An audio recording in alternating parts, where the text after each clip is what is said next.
It's November 24th, 2014, and you're working for Sony Pictures. You just got off a relaxing weekend and you're ready for work. You walk into the office and start to get onto your desk, and you walk into the computer. The tower starts to run, the monitor turns on, and a skeleton appears. It says you've been hacked. Hacked by GOP. Bitch. I want to talk about one of the biggest hacks of all time.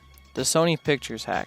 The first time a massive cyber attack was done on a corporation of this size. The hack forced the shutdown of a major movie studio and also tons of personal information and files all over the internet, including whole films, very spicy emails, and plans for the Spider-Man universe. The hack also scared Hollywood to death and also even had the US government to intervene in the situation. Sounds crazy? I know. So you may be asking yourself, well, how did this all happen? Well, the timeline starts on November 24th. A hacker group known as the Guardians of Peace, aka Lazarus, which is basically a famous group from North Korea, hacked onto many Sony computer systems and even Twitter accounts and crippled many of the systems. Many people weren't able to even log into their computer systems at all and instead were shown a screen featuring a pretty creepy skeleton and also some text. And this is what the text says. If you don't obey us, we'll release data shown below to the world. Determine what will you do till November the 24th, 11 p.m. Sony at the time, unsure of what to do, had just realized there was a massive problem. Many of their systems were compromised and deadlocked, with even reports that they even had to use handwritten notes to communicate in the office now. Yikes.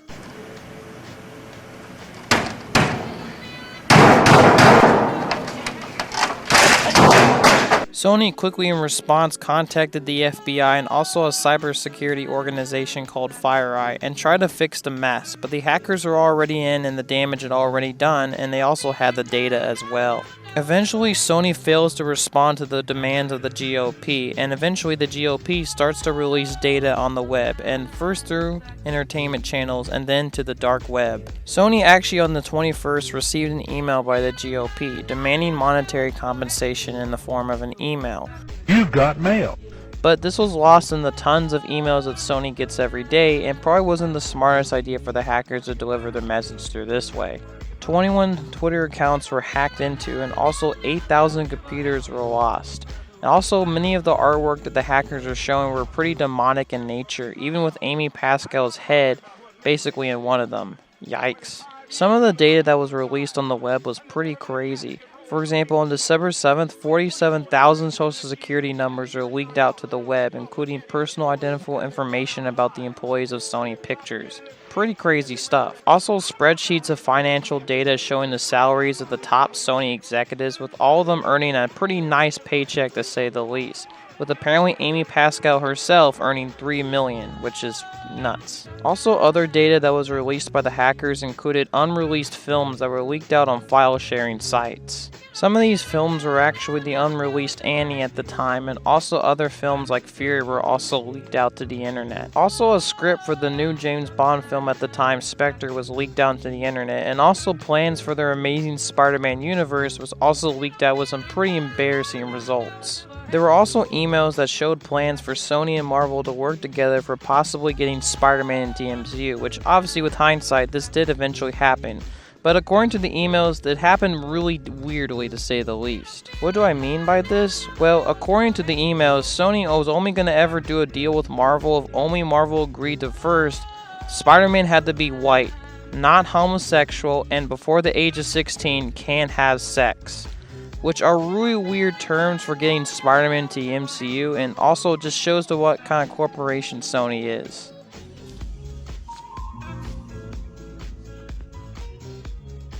What the fuck is this piece of shit? Also, other emails included into this were also plans for the Sinister Six movie and also other Amazing Spider-Man films, including the Amazing Spider-Man 3.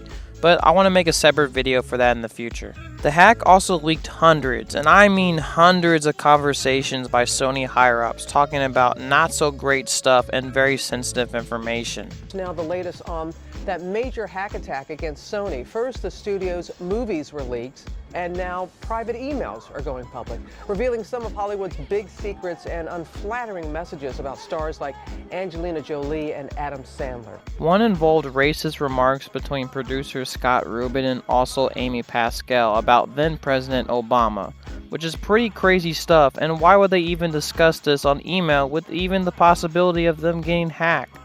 Also, other emails had shown the then CEO of Sony, Michael Linden, calling Kevin Hart a whore, quote, "Come on now, dawg.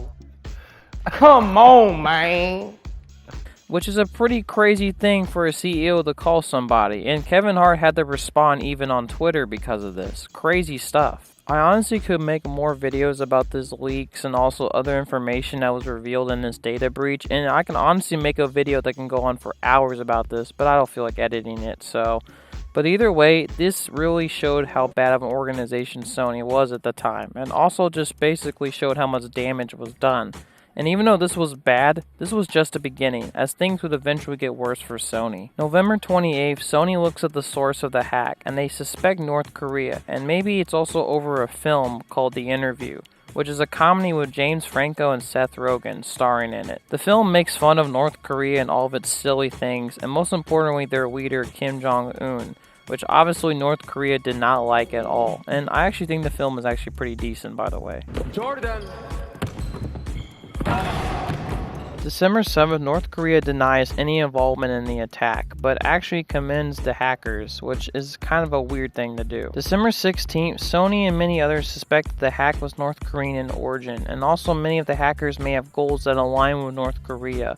And this was pretty much confirmed on this day when the hackers sent this. We will clearly show it to you at the very time and places the interview is shown, including the premiere, how bitter fate those who seek fun and terror should be doomed to.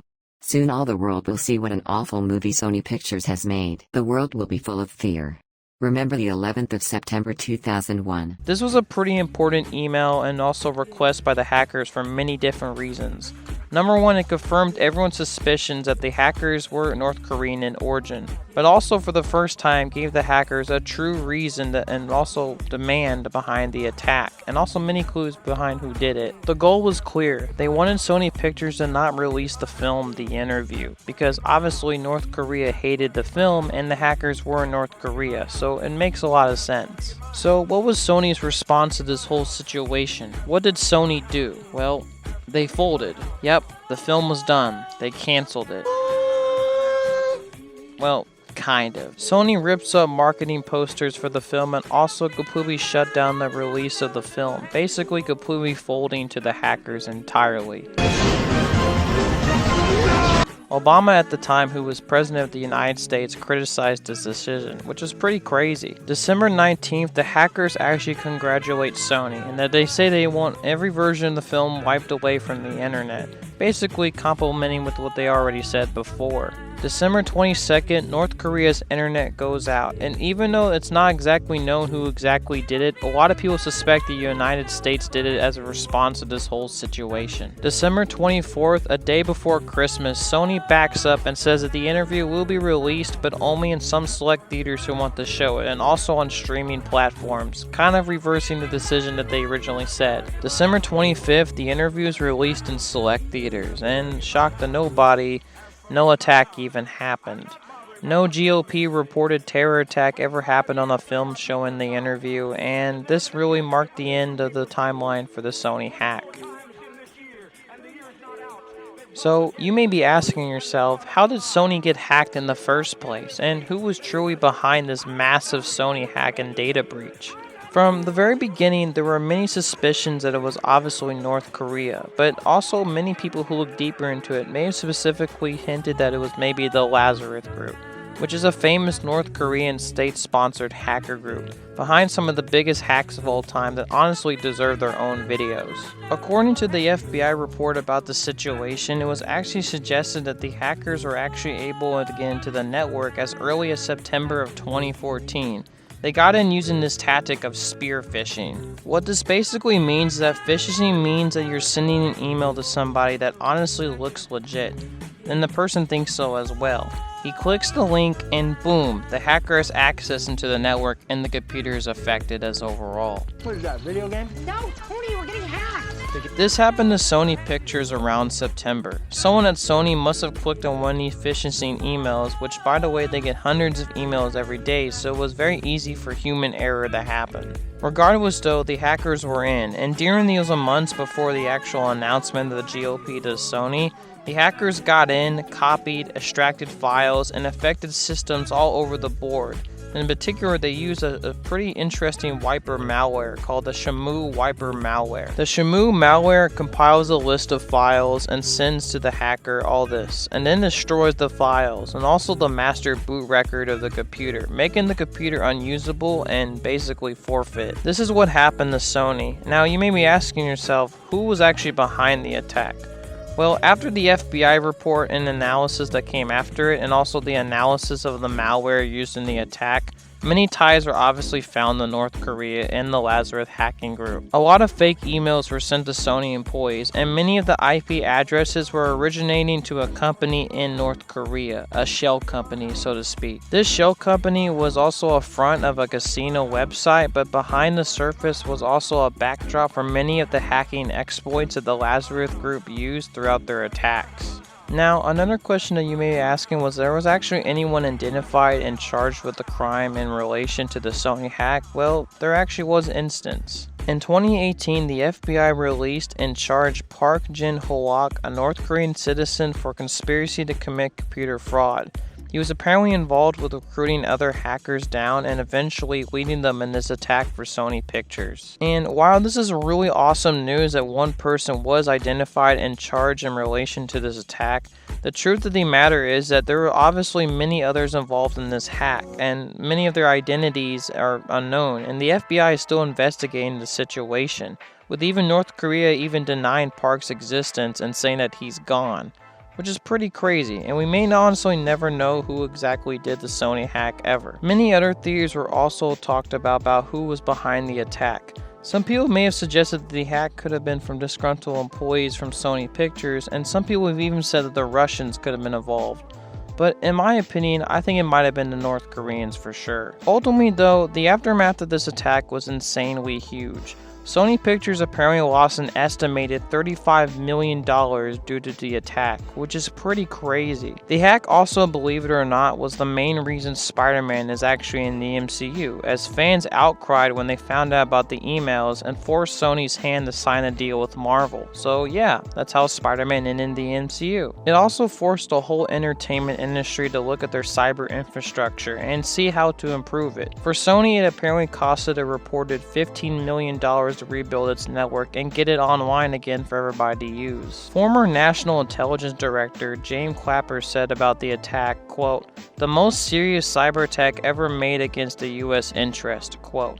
But just to show you how big and insanely impactful this cyber attack truly was. Also, the attack caused the chairman of Sony, Amy Pascal, due to the hack, to step down, and many others also followed suit as a result of the Sony Pictures hack. The Sony 2014 hack is an important part of history. It showed how hackers got into a big corporation and crippled them so completely, forced them from even releasing a film, and also caused them to lose millions of dollars as a result. It also shows how important cybersecurity is, and how if you leave it neglected, one small mistake can cost your company at least $35 million of pain and suffering and embarrassment. Well, that's it for the video, y'all.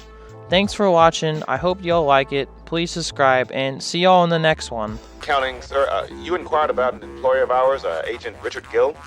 Yes. Our records indicate he's deceased. What?